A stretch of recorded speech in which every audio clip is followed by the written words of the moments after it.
the dawn hours at Blickling Hall, Norfolk, a child was born who would alter England's destiny. The exact year, 1501 or 1507, remains debated by historians, but the impact of Anne Boleyn's life stands undisputed. She entered a world where women were pawns in political alliances, yet she would defy these limitations to become Queen of England.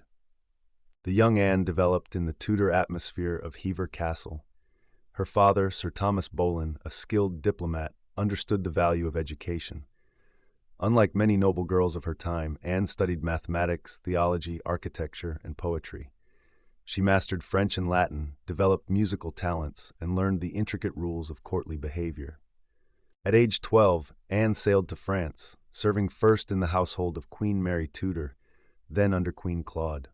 The French court, with its sophistication and cultural richness, transformed the young English girl. She absorbed French fashion, wit, and intellectual discussions. Her years in France gave her an air of foreign mystery that would later enchant the English court.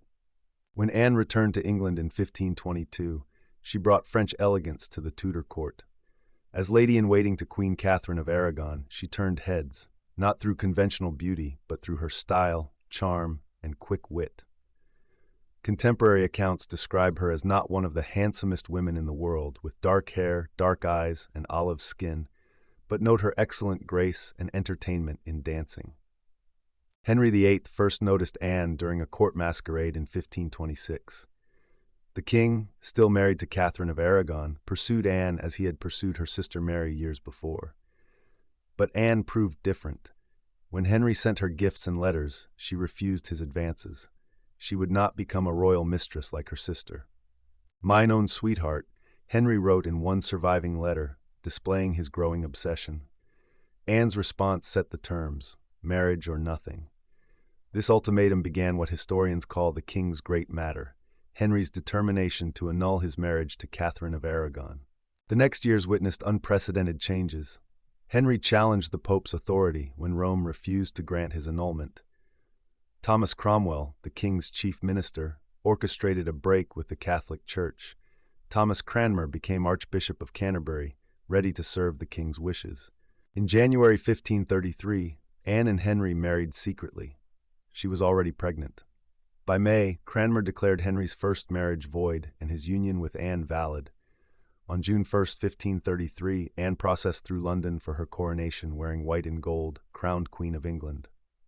The birth of Princess Elizabeth brought mixed emotions. Though healthy and strong, she was not the male heir Henry desperately wanted. Still, the king remained hopeful for future sons. After a miscarriage in January 1536, Anne's position weakened. Thomas Cromwell, once her supporter, now worked against her. He constructed charges of adultery, incest with her brother George, and plotting the king's death. The evidence was flimsy, but Henry wanted freedom to marry Jane Seymour. On May 2nd, the Queen was arrested and taken to the Tower of London. The trial that followed was a carefully orchestrated performance. Despite defending herself with intelligence and dignity, the verdict was predetermined. Anne's final moments displayed remarkable courage. Dressed in dark gray damask with a red petticoat, she addressed the crowd. "Good Christian people, I am come hither to die. I pray God save the king and send him long to reign over you, for a gentler nor a more merciful prince was there never." The sword-wielding executioner from Calais completed his task with one swift stroke. Anne Boleyn, second queen of Henry VIII, was dead at approximately 35 years old. Anne's death marked more than a personal tragedy. It represented the dangerous nature of Tudor power politics. The religious reforms she supported continued to transform England. Most significantly, her daughter Elizabeth would rule England for 45 years, leading the nation through a golden age. Today, Anne Boleyn's initials still intertwine with Henry's at Hampton Court Palace. Tourists photograph the spot where she supposedly haunts the Tower of London. Her story still fascinates, a woman who defied convention, rose to unprecedented heights, and fell victim to the power she helped create. From Norfolk's misty fields to the throne of England and the executioner's block, Anne Boleyn's life spans merely 3 decades. Yet her influence on English history extends far beyond her short years.